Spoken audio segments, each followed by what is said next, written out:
Good morning, baby cakes. Alright, check it out. It's going to be a serious video. It's got to be because of the subject matter dictates that it's got to be. Hold on. Alright, my name is Leslie Williams, and I am in San Diego. Oh, hold on. Just got to prop this camera up so it can see me okay. What's happening? See, you know, sometimes I make my comedy videos, and, alright, now listen. I'm gonna finish that statement in a second. Any children or teenagers that are watching this video, I'm asking you to do me a favor, okay? I know it's hard to, children and teenagers can be curious. I know. Okay? And I'm not trying to treat you like, you know, that you're, you know, not mature or anything, but I'm old enough to have a child that's 30 years old. So I'm pretty older than you, which means I know that what children or teenagers hear can affect them. Okay? So I'm sincerely asking you, please don't watch this video. Okay? Go to YouTube and type in something funny, like Bozo the Clown or something else. Okay, sweet peas? Please. Alright, thank you. Okay, my name is Leslie Williams. I am in San Diego, California. I really am. Now, I woke up in a little bit, I'm not in an animated mood or nothing, but I woke up a little bit beside myself. Last night, it took me forever to fall asleep. And I'm going to tell you why. Yesterday, I was in Rose Canyon Park. And, I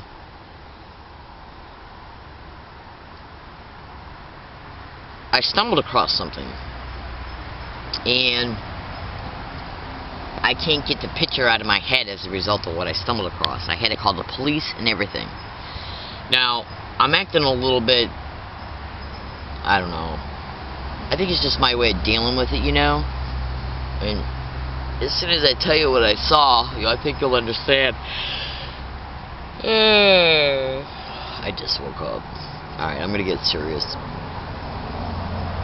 Yesterday, I stumbled across a dead body inside, at Rose Canyon off of Gilman Drive and Interstate 5.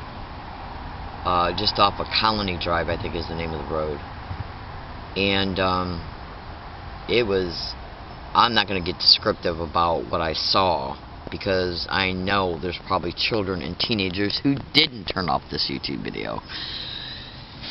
But yeah, it was bad news. And I'm a whistleblower, okay, and that applies to the situation in an inverted way. Once I start describing how, you'll understand.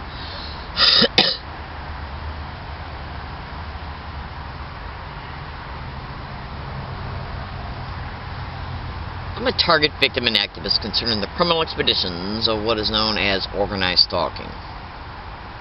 Now, there are many targeted individuals that are currently being targeted in San Diego County. Some of them are on the internet. I sense that there are other ones that are in San Diego County that are experiencing it that don't know what's happening to them. As a result, they might have some information online, but it's probably not turned by organized stalking or gang stalking because they probably haven't got a name for it yet.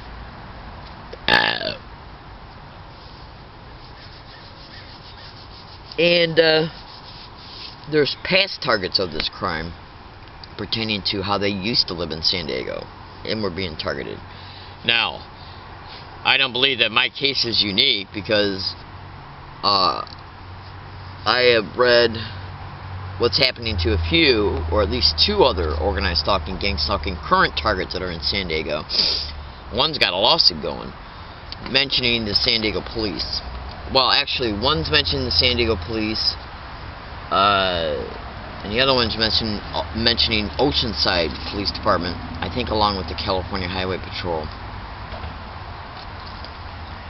What am I trying to say?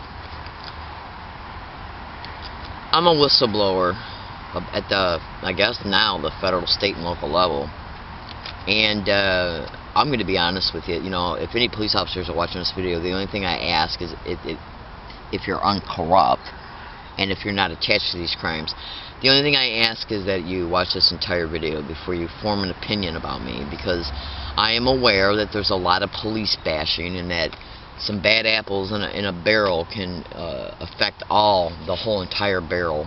So just listen to my entire statements, and I think I hope you'll at least walk away with a sense that it is not my intent to, when I say that the San Diego police are involved in the gang stalking of me, I don't mean every single police officer, okay?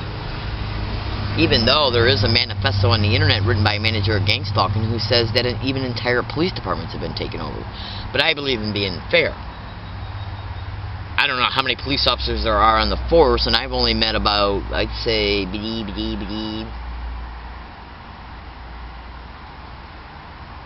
I'd say about 20, maybe 25 over a 2-year period, give or take. Okay, now I'm not going to say how many of those I suspect at least knew about me. And if you don't think that corrupt police officers do not share information with each other, or even if uncorrupt police officers might be briefed about you concerning lies that are being told about you in order to screw with their head about the target. That's right, baby cake. So even an uncorrupted police officer won't believe that what a targeted individual might be telling them. Slander and gossip is all over the internet in reference to that being a methodology pertaining to how these perpetrators who are in the system can get so much cooperation from community members and anybody they approach pertaining to how they would want their thinking influenced pertaining to the target. In other words, go to YouTube and type in "listen to a stranger." Do it, and I think you'll get a preliminary pictorial representation pertaining to one of the techniques that are used in gang stalking. That's right, baby cakes. When I found this dead body yesterday, it was a skeleton, but you wouldn't believe what I saw. You just would not believe it. And I'm not going to get descriptive because I know that there's probably some teenagers and some children that didn't listen to me and decided to watch the entire video anyways. Curiosity. So I'm not going to be descriptive of what I saw and how it looked. But it was not good. And I can't get it out of my mind. But let me just tell you this. I'm a whistleblower pertaining to the San Diego Police Department as a whole, because when you become a victim of this crime and you are aware that specific San Diego police officers have been involved and you make videos concerning it, you kind of like when you're in the middle of talking and you already have a visual representation, like because you had the police department, that's a building. You have police officers that work in that building. So I admit on some of my videos I have stated that the San Diego police are directly involved in this crime. I don't mean every single one, but I will guarantee you this.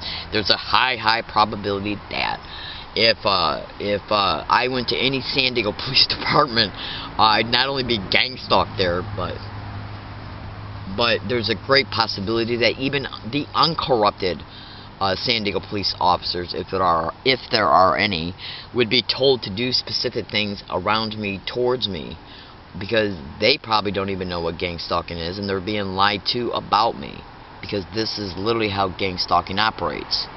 Now, with that given,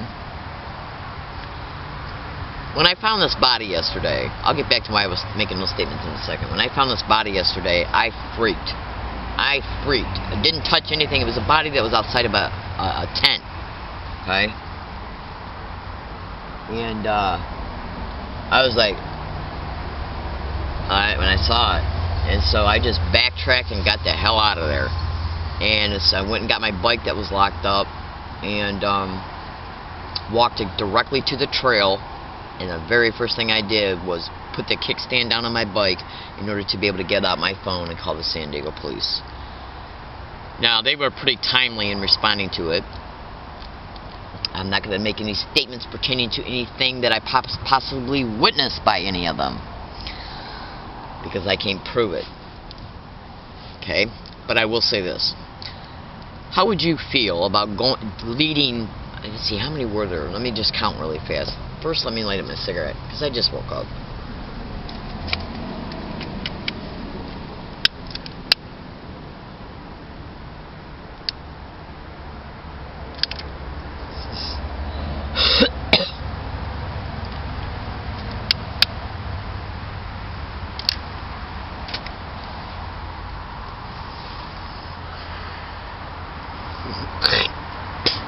If you were all over the internet exposing how organized stalking and gang stalking is directly connected to human trafficking, and in a huge amount of those videos I say that the San Diego police are directly involved in it, do you think that you would feel safe about walking in the woods in an isolated environment with a bunch of San Diego police officers?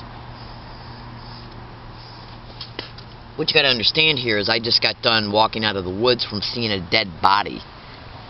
So all kinds of things are going on in my mind. How did this guy, if it was a guy, how did this person die? Okay? In a totally isolated environment.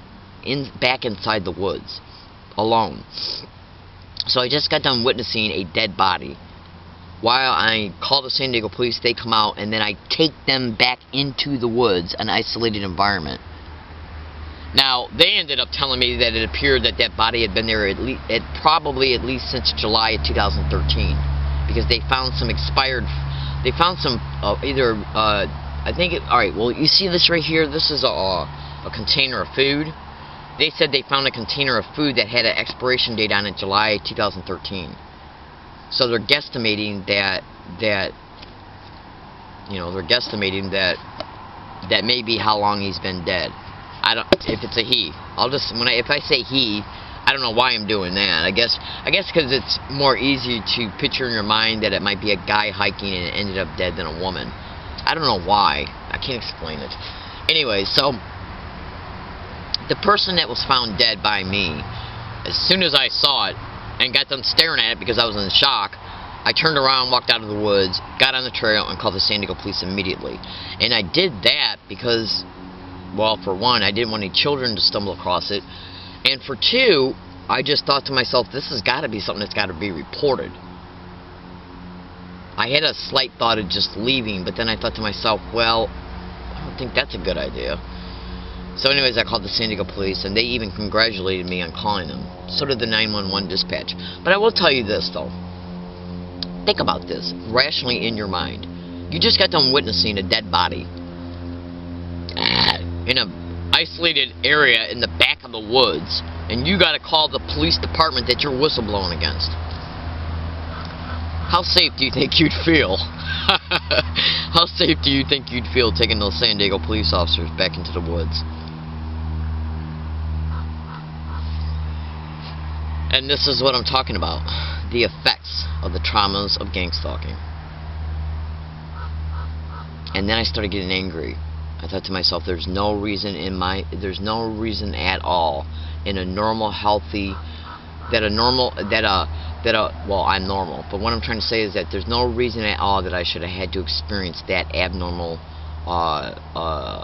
fear. Even though it was realistic fear, when you really look at it.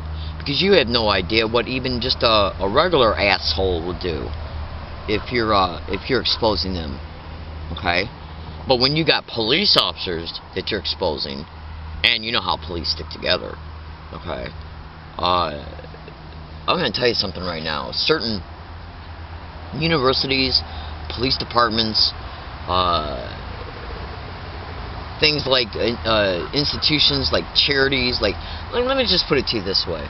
Look at how the church covered up all those pedophiles. Because it was more interested about the image of the church and the money from being sued. Okay? So, there are people that literally got mindsets that would continue to let little boys be raped and little girls be raped just to protect the image of their institution. Do you understand what I'm saying? And when you look at how cops stick together, you know,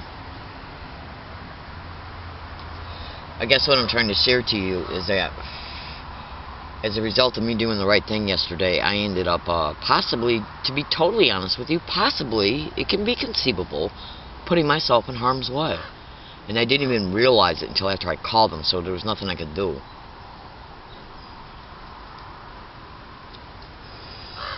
And then I kept being asked about where I live, so I finally broke down and told them that I live here. But I also told them that I'm being harassed here by the idiots that harass me. Now, I didn't mention gang stalking and all because I'm not trusting them anymore because of what happened in reference to the last time I had to call the San Diego police about me being gang stalked at a Jack in the Box. On October 15th, 2013. Hold on. Alright, I better shut this video up because the battery's running low and I gotta start my day because I woke up late because I couldn't get to sleep last night because of this. On January 15th, 2013, I had to call the San Diego police because I was being gang stalked again inside of a Jack in the Box on Rosecrans and Nimitz Boulevard. And when the police came, I told them that I have hundreds and hundreds of audio files proving that I was being gang stalked because the dummies who were being solicited to harass me were being put along my route to literally say gang stalk in specific ways, constantly and repetitively. I'm looking for my phone. And I told him that I got over 800 audio files of this being said around me everywhere I go.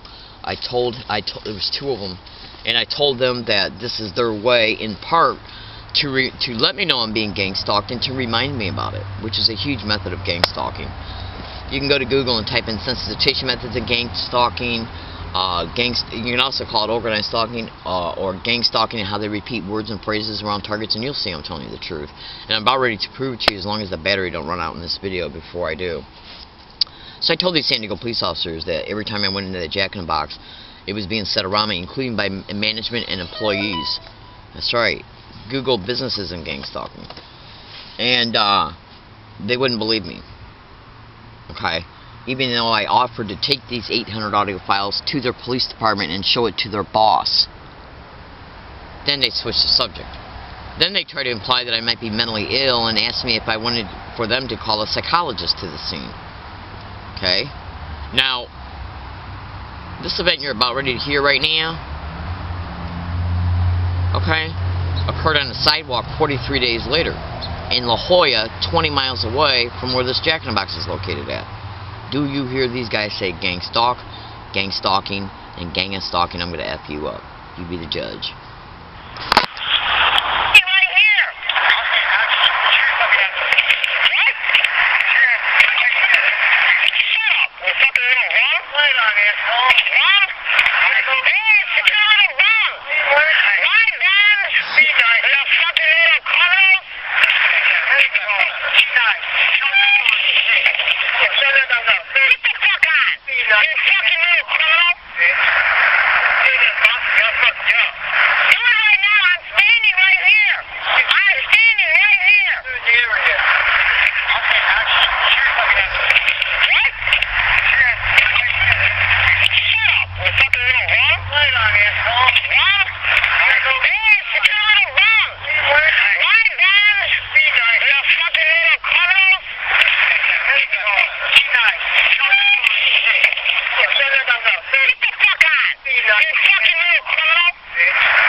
They also asked me yesterday if I know any homeless people, or if I think they asked me if I ever talked to any of them.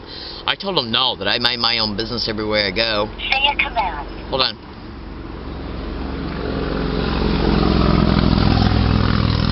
Say a command. January 27th, Monday, 7:57 a.m. Alright, now I told them that I mind my own business everywhere I go, and then when they finally, well, I'll just put it to you this way, they kept telling, hang on, I can't get out of this thing, they kept telling me that they really, really needed to know where I was living at, and they were reassuring me that they weren't going to come in and tell me to leave, because in case the detective ever has to come and talk to me pertaining to the body I found. So I finally broke down and told them. But I also told them, before I told them the physical location and after I told them the physical location, that I was being harassed here by a bunch of homeless bums that are hiking out about 100 feet away. Okay? And I also told, I also detailedly spoke to them about an event that occurred on September 7th and 8th on the same property, but up the road, pertaining to supposedly the landlord, the property owner of this property. Now,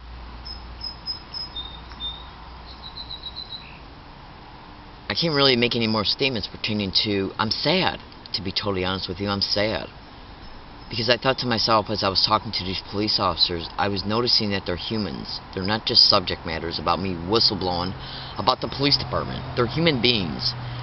Now, I don't know if they're directly connected to gang stalking, the ones who appeared on the scene. I'm not going to say they were. I'm not going to describe any other things that I noticed about them in this particular video, because I can't prove it. But I will say this. I was mentally juggling a little bit in my mind all day yesterday what would happen to a police officer if he ever got truly busted as a result of gross negligence of duty and possibly being involved in gang stalking. He'd go to jail.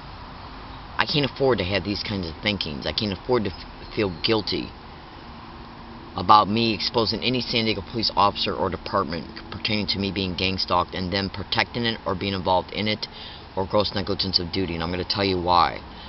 I'm going to tell you why. Because they will take advantage of it. You better believe it. It reminds me of that verse that Jesus said, "Do not cast your pearls before swine, because they will trample you under your feet and then turn around again to rend you." And I already know that that is a methodology of gang stalking, because they did it to me in another state. Gang stalking targeted individuals when they move from one state to a next state. They will be stalked from that state to the other state that they're going into. It's all over the internet. Interstate stalking is a method of gang stalking. Google it. And the manifesto that you can look at on the internet, titled "A Gang Stalking Tech: Everything You Need to Know," which was written by a manager of gang stalking, flat out states that when the targeted individual moves from one state to another state, that the syndicate that was in the state the target was in will pay off the syndicate in the state the target's going into to take over into the campaign. And the manifesto also states entire police departments have been taken over. So, the only thing I can say is this. I got to keep my mind and my heart focused on my fellow targets and what's happening to me. I cannot afford to have any type of remorseful feelings about exposing any police department or officer, okay, who has done things to hurt me or not protect my civil rights. I cannot afford to do it, because I am aware that they, okay, will do what they got to do to protect their ass, including screwing me over. So I got to keep my thinking straight. So yesterday I was dealing with that thinking after talking to these guys, and then having to walk them back into the woods to show them a body. It's just, yesterday was traumatizing. It was literally traumatizing, but I got to stay strong, baby cakes. In reference to, you know, making sure that I keep my mind right. You know, look, John 3:16 is available to everybody. All you got to do is walk away from your sins, which is disobedience to God, okay, and stop doing what you're doing, and hopefully God will protect your path, because that's what John 3:16 is all about, forgiving you. But I can forgive, but I cannot be stupid and naive. Okay, I cannot be stupid and naive when it comes to any San Diego police officer or department. I cannot be stupid or naive. I can't look at them and say they're human beings. I can't look at them that way, because they will not look at me that way. And they will continue in their expedition against me until they can either institutionalize me, jail me, okay, or any other types of crimes that they might perpetrate against me. I cannot have a heart for them. I'm sorry. I just can't do it. I'm in San Diego, California. My name is Leslie Williams. So the only thing that I do every morning and every night before I go to bed is ask my Heavenly Father to guide my path and my thinking pertaining to this, because if there's any San Diego police officers that are out there that were just told to do certain things towards me, like just gaslight me to let me know that they're involved in the gang stalking, I hope their path is somewhat protected. Okay, because they're just taking orders. They got lives, they got wives, husbands, whatever, kids, mortgages, and all that. I understand all that. Okay, but what I'm trying to say is this, though: the ones that have engaged in gross negligence of duty by denying my right to make a police report, I cannot forget them and will not. I can't. What's happening to me has gotta take first priority, and what is happening to my fellow targets is just as equally as important. I'm in San Diego, California. My name is Leslie Williams. I'm being gang stalked at this hiking area that I've been at for 15 full months. 15. And this is the 4th hiking area I've been gang stalked to. I gotta go. I do appreciate you listening. This is a tidbit file to let you know what I experienced yesterday. And if any children watch this after you were asked not to, shame on you. Alright, thank you for listening, and have a nice day.